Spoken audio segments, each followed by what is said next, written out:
పదవి చూసినట్టు పురంధరేశ్వరి గారు కూడా ఆమె మనం అదే చెప్పడం జరిగింది. అసలు ఏంటి ఏం జరుగుతుందో కూడా నాకు అర్థం కావట్లేదు.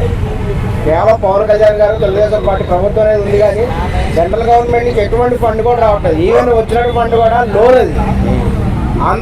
ఆంధ్రప్రదేశ్ ప్రభుత్వాన్ని అంత మోసం చేయాల్సిన అవసరమే ఉంది కేంద్ర ప్రభుత్వానికి. తప్పనిసరిగా వాళ్ళు ఫండ్ రిలీజ్ చేయాలి. ప్రత్యేక హోదాకి సరిపడినంత అమౌంట్ రిలీజ్ చేస్తున్నారు కదా, అదన్నా రిలీజ్ చేయాలి. అవేం రిలీజ్ చేయకుండా రాష్ట్ర రాజధాని నిర్మాణానికి అవసరమైనటువంటి నిధులు ఇవ్వకుండా ఇంకా అభివృద్ధి ఎలా జరుగుతుంది? గడిచిన సంవత్సర కాలంలో ఏపీకి జరిగిన అభివృద్ధి అంటే ఏం చెప్తారు?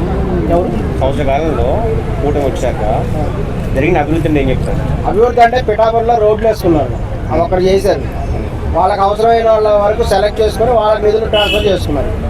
తెలుగుదేశం పార్టీ వాళ్ళ కార్యకర్తలు, ముఖ్య కార్యకర్తలు ఎవరైతే ఉన్నారో వాళ్ళందరికీ కూడా ఈ యొక్క విధానాల పథకాల ద్వారా మనీ ట్రాన్స్ఫర్ చేసుకున్నారు. వాళ్ళకి అవసరమైన రోడ్లు వేసుకున్నారు, వాళ్ళకి అవసరమైన ప్రాంతాల్లో డెవలప్మెంట్ చేస్తున్నారు. వాళ్ళు చేసిన ఏంటంటే 10 అరెస్టులు, వాళ్ళు సాధించింది కేవలం అరెస్టులు మాత్రమే. అందరిని అరెస్ట్ చేసుకోవడం ఇది అందరికీ తెలిసిపోయింది. రెడ్ బుక్ ద్వారా వైఎస్ఆర్ కాంగ్రెస్ పార్టీలో ఒక